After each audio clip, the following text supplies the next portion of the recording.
Bismillahirrahmanirrahim. Assalamualaikum warahmatullahi wabarakatuh. Alhamdulillah.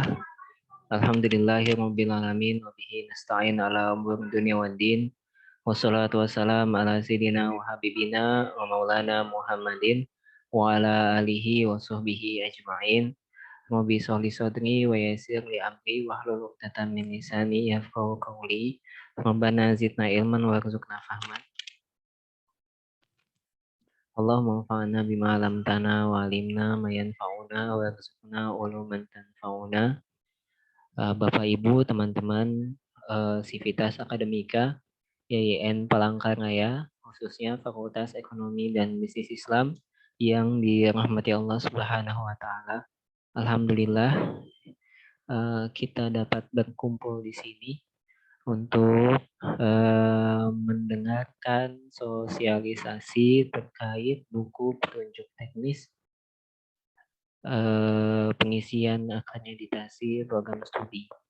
Selawat dan salam bagi baginda Nabi Muhammad SAW.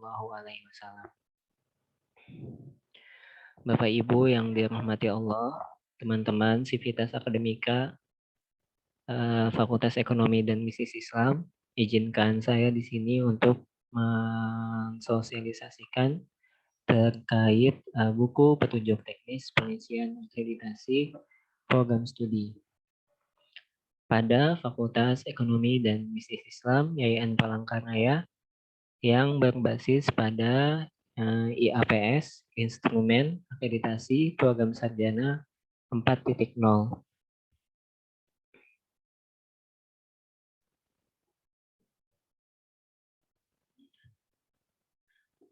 Baik, Sivitas Akademika yang berbahagia, ini adalah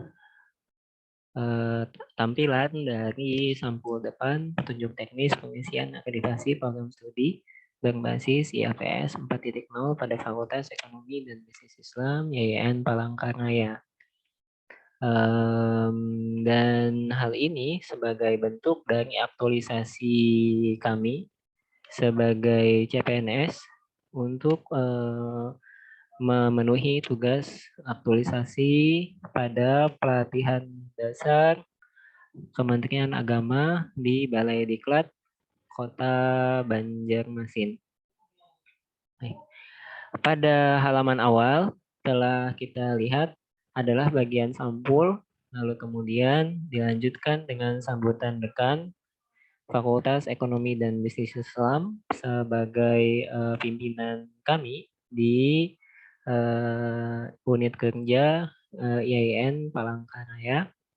Lalu kemudian dilanjutkan dengan kata pengantar dari kami, Hanif Munadi. Lalu kemudian SK dekan terkait buku petunjuk teknis ini. Lalu kemudian bagian daftar isi. Nah, pada bagian daftar isi bisa dilihat bahwa kami membagi isi dari buku ke dalam 7 bab. Bab 1 yaitu bagian pendahuluan, bab 2 adalah pengisian akreditasi program studi. Bagi program studi yang mau diakreditasi atau mau akreditasi ulang. Lalu kemudian bagian ketiga ada IPEPA, yaitu Instrumen Pemantauan dan Evaluasi Peningkat Akreditasi. 4 adalah ISK, Instrumen Suplemen Konversi. Bab 5 adalah struktur dokumen akreditasinya pada masing-masing instrumen. Lalu kemudian bab 6 adalah kriteria yang diperlukan untuk melakukan akreditasi. Kemudian bab 7 adalah penutup. Pada bab 1 di sini kami menampilkan pengertian dari akreditasi, lalu kemudian mengapa jadi akreditasi itu penting, dan kemudian urgensi dari akreditasi, yaitu yang pertama adalah untuk pengusulan proyek institusi. Jika akreditasinya ini lebih tinggi, maka proyek yang bisa diusulkan itu lebih banyak. Lalu yang kedua, menarik calon mahasiswa baru. Jika akreditasi sebuah lembaga pendidikan itu bagus, maka animo masyarakat untuk masuk ke dalam untuk masuk atau untuk menuntut ilmu di lembaga pendidikan itu akan semakin tinggi. Lalu kemudian yang ketiga, ini juga menjadi salah satu syarat dari beberapa pekerjaan yang ada di dunia kerja untuk menjadi salah satu syarat jika mau diterima, misalkan harus berasal dari program studi yang statusnya unggul atau baik sekali, atau A atau B. Lalu kemudian pada bab 2, yaitu pengisian akreditasi program studi, ini adalah sebagaimana yang diketahui ada 9 kriteria pada IAPS 4.0 terkait dengan akreditasi program studi ini. Lalu kemudian ada penilaiannya. Jika skornya di atas 361, maka statusnya unggul. Jika 300 sampai 360, maka nilainya baik sekali. Jika 200 sampai dengan 300, maka baik. Kemudian jika skornya di bawah 200, maka dianggap tidak terakreditasi. Nah,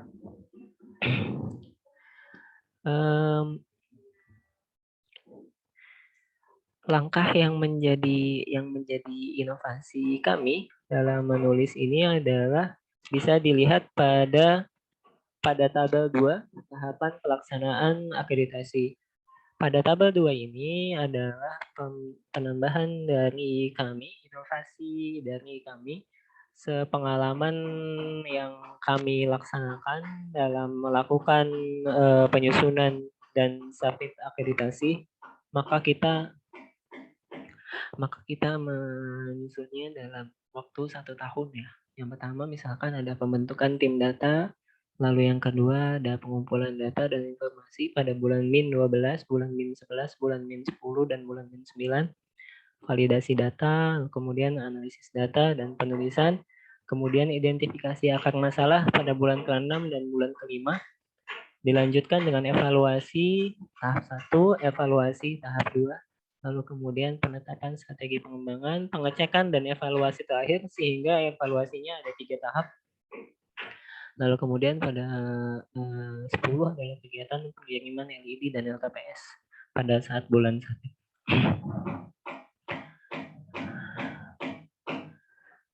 Baik. Nah, pelaksanaannya yang pertama adalah penetapan tim penyusun dulu, lalu kemudian penyusunan jadwal, lalu kemudian pembagian kerja, lalu kemudian pengumpulan dan analisis data, penulisan, sosialisasi, perbaikan. Nah, ini perlu dilaksanakan. Terlebih sosialisasi bahwa semua pemangku kepentingan, semua sivitas akademika itu mesti mengetahui tentang isi dari LED, isi dari laporan evaluasi. Prinsip pengisian instrumen akreditasi itu ada 1, keterlibatan semua pihak. Lalu kemudian yang kedua, keserbacakupan. Keserbacakupan adalah kesesuaian serta kelengkapan aspek dan isu penting yang ada di dalam situ, semakin lengkap dan semakin sesuai dokumen dan data yang dilaporkan, maka ini semakin bagus. Lalu kemudian yang ketiga, kualitas data. Yang keempat adalah kedalaman analisis. Yang kelima, pendekatan inovatif dan kreatif. Yang keenam adalah rencana pengembangan. Dan yang ketujuh adalah kejujuran. Pada bab 3, yaitu IPEPA, Instrumen Pemantauan dan Evaluasi Peningkatan Akreditasi. Ini adalah cara yang dilakukan PD Dikti untuk mengevaluasi program studi secara otomatis melalui metode machine to machine dari mesin PD Dikti ke mesin Ban PT, yaitu di Sabto. Nah, proyek sistem machine to machine ini, maka kita diwajibkan untuk melakukan penyesuaian dan evaluasi perbaikan data yang ada di PD Dikti, yang ada di pangkalan data pendidikan tinggi, perguruan tinggi. Nah, IPEPA ini atau IPEPA ini itu dilaksanakan sebagai bentuk perpanjangan secara otomatis jika misalkan program studinya sudah terakreditasi. Perpanjangan secara otomatis ini berlaku selama masa-masa aktif, lalu kemudian dapat dievaluasi di pertengahan perjalanan jika misalkan dianggap tidak memenuhi lagi. Pada tabel 3 ini, tahapan pelaksanaan persiapan IPEPA, kami menampilkan contoh contoh dari bagaimana pelaksanaan selama bulan-bulan mau di IPEPA. Karena proses IPEPA ini kita tidak mengetahui kapan data di Pendikti itu akan dievaluasi, sehingga minimal setidaknya bulan -6 sebelum masa akreditasi habis itu sudah selesai dievaluasi atau sudah selesai masa perbaikan data Pendiktinya. Yang pertama misalkan pada bulan -11 sebelum masa aktif habis dilaksanakan pembentukan tim. Lalu kemudian ada evaluasi dan revisi profil. Lalu kemudian ada evaluasi dan revisi data mahasiswa. Lalu evaluasi dan revisi data dosen tetap, dosen home base. Lalu yang kelima ada evaluasi dan revisi nilai mahasiswa dan kurikulum. Kemudian yang keenam ada evaluasi akhir seluruh data di situs program studi dan Pendikti. Hal ini dilaksanakan karena situs yang dilihat bukan hanya situs di Pendikti, namun juga ternyata mesti ada kesesuaian dengan website yang dimiliki oleh lembaga pendidikan tersebut. IPEPA memiliki 3 tahap. Tahap yang pertama adalah tahap langsung dinilai mesin to mesin, Pendikti dan Sabto. Jika tahap pertama ini tidak lulus atau tidak dianggap tidak lolos, maka akan dilanjutkan pada tahap kedua. Nah, jika tahap kedua ini dilaksanakan,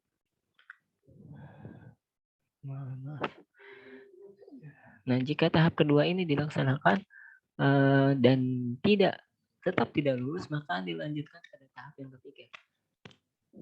Nah, tahap yang kedua di sini adalah dilaksanakan LIK atau laporan evaluasi kinerja sebagaimana yang dilaporkan pada saat kita melaksanakan akreditasi.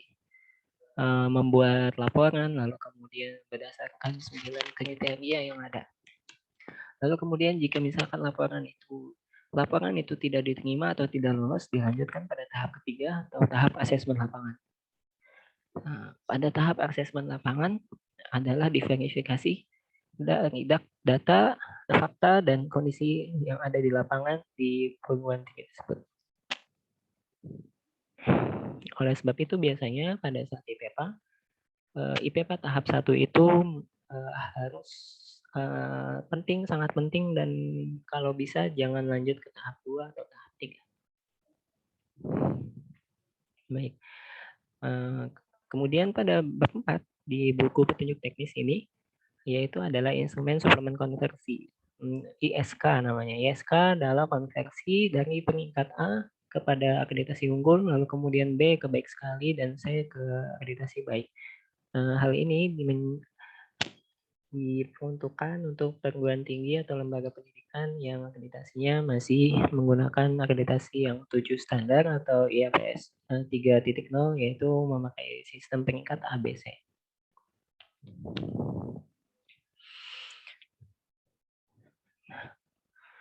Kami menampilkan inovasi pada tabel 10 adalah tahapan pelaksanaan ISK. ISK ini waktunya diserahkan kepada masing-masing lembaga pendidikan untuk kapan mau atau kapan siap untuk dilaksanakan ISK. Setidaknya bisa dilakukan selama 6 bulan. Bulan -6 sampai pada saat bulan submit.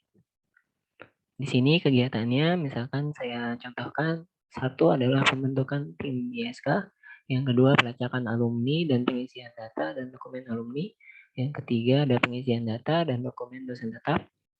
Yang keempat, pengisian data dan dokumen kurikulum. Yang kelima, pengisian data dan dokumen penjaminan mutu. Lalu kemudian yang keenam adalah pengiriman data dan dokumen ke Sabtu.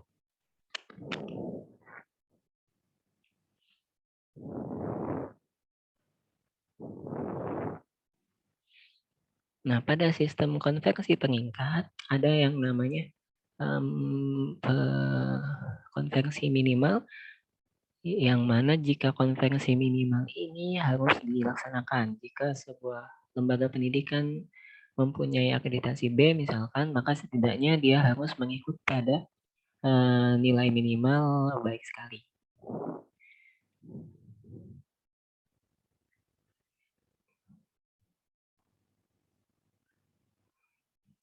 Baik. Pada bab 5 adalah struktur dokumen akreditasi. Bagian A, struktur laporan kinerja program studi atau disingkat LKPS. Lalu kemudian bagian B, struktur laporan evaluasi diri program studi atau disingkat LID. Lalu bagian C,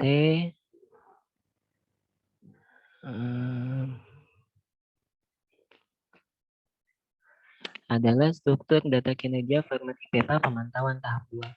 Sebagaimana yang tadi kami sampaikan, pada tahap 2 ini adalah seperti halnya membuat LID, yaitu mesti tulis ulang dan lalu dibuat laporannya. Nah, ada 6 kriteria yang bisa dilaporkan. Yang pertama ada tata pamong, tata kelola dan kerjasama. Yang kedua ada mahasiswa. Yang ketiga SDM. Yang keempat keuangan dan sarana prasarana. Yang kelima pendidikan. Dan yang keenam luaran dan capaian tidak.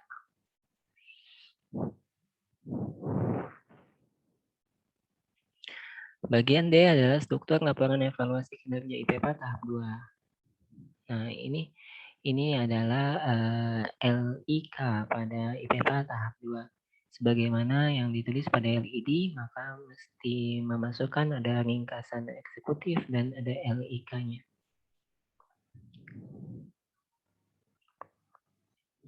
Nah, 9 kriteria pada LIK atau laporan evaluasi kinerja pada IPPA tahap 2.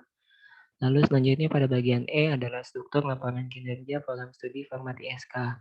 Pada format ISK ini hanya ada 4 kriteria, yaitu dosen tetap, kurikulum, penjaminan mutu, dan pelacakan dosen.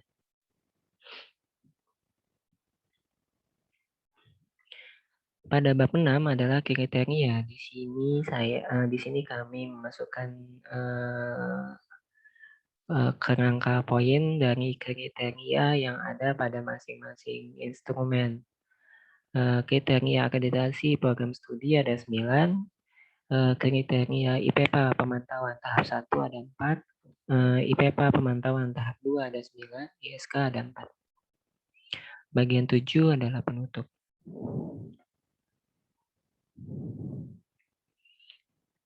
Baik, demikian sosialisasi kami terkait isi dari buku petunjuk teknis pengisian akreditasi program studi berbasis IAPS 4.0 pada Fakultas Ekonomi dan Bisnis Islam IAIN Palangkaraya.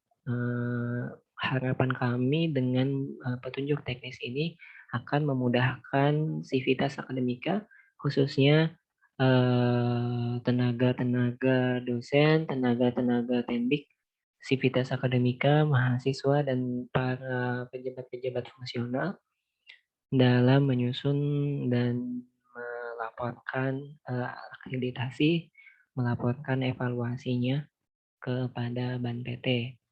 Dengan dimudahkannya dengan ada petunjuk teknis ini, semoga memudahkan kita semua dalam menjalankan tugas nanti jika telah sampai waktunya melakukan akreditasi ulang. Demikian yang ingin saya sampaikan. Wabillahi taufiq wal hidayah. Kurang lebihnya saya mohon maaf. Wassalamualaikum warahmatullahi wabarakatuh.